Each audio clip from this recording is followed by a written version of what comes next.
రాయ శుభాంగాయ మంగళాయ మహోజసే సింహశైల నివాసాయ సింహాయ మంగళం. శ్రీ శ్రీ శ్రీ వరాహలక్ష్మీ నృసింహస్వామి వారి సన్నిధానంలో ఫాల్గుణ శుద్ధ నవమి శనివారం ఆర్ద్ర నక్షత్రం మార్చి 8వ తారీఖు యథావిధిగా 4 గంటల నుంచి 4:30 గంటల వరకు సుప్రభాత సేవ. సుప్రభాత సేవలో భాగస్వాములు కాగోరువారు దానికి తగిన రుసుము చెల్లించి సంప్రదాయ ఇష్టధారణతో పరిమిత సంఖ్యలో భాగస్వాములు కావచ్చు. 4:30 గంటల నుంచి 6:30 గంటల వరకు ప్రాతరారాధన. ప్రాతరారాధనలో భాగస్వాములు కాగోరువారు దానికి తగిన రుసుము చెల్లించి సంప్రదాయ వస్త్రధారణంతో పరిమిత సంఖ్యలో భాగస్వాములు కావచ్చు.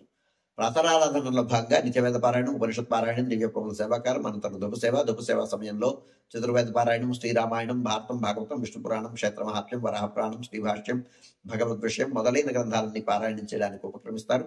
అనంతరం బాలభవన్ నివేదనం అయిన తర్వాత నిత్యోహోమం, బలిహరణం అయిన తర్వాత మంగళాశాస్త్రం, జాతవర గోష్ఠి, తీర్థ వినియోగం అయిన తర్వాత చుట్టు సన్నిధిలో మంగళాశాస్త్రం పూర్తి చేసుకున్న తర్వాత సుమారు 6:30 గంటల నుంచి సర్వదర్శనం ఆరంభమవుతుంది.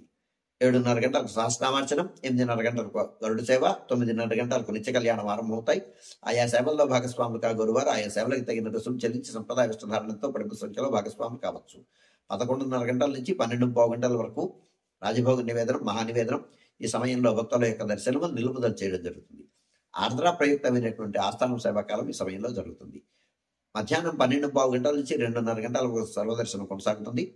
మధ్యాహ్నం 2:30 గంటల నుంచి 3 గంటల వరకు మధ్యాహ్న విరామం. ఈ సమయంలో భక్తుల యొక్క దర్శనము నిలుపుదల చేయడం జరుగుతుంది. మధ్యాహ్నం 3 గంటల నుంచి రాత్రి 7 గంటల వరకు సర్వదర్శనం కొనసాగుతుంది. సాయంకాలం 5 గంటల నుంచి 5:30 గంటల ప్రాంతంలో ప్రధానాలయంలో సహస్రనామార్చన జరుగుతుంది. ఆస్తికులైనటువంటి భక్తులు దానికి తగిన రుసుము చెల్లించి సంప్రదాయ వస్త్రధారణంతో పరిమిత సంఖ్యలో భాగస్వాములు కావచ్చు. రాత్రి 7 గంటల నుంచి 8:30 గంటల వరకు రాత్రి ఆరాధన. రాత్రి ఆరాధనలో భాగస్వాములు కాగోరువారు దానికి తగిన రుసుము చెల్లించి సంప్రదాయ వస్త్రధారణంతో పరిమిత సంఖ్యలో భాగస్వాములు కావచ్చు. రాత్రి 8:30 గంటల నుంచి 9 గంటల వరకు సర్వదర్శనం కొనసాగుతుంది. 9 గంటలకు ఏకాంత సేవ కవాట బంధనతో ఈనాటి కార్యక్రమం సుసంపన్నమవుతుంది.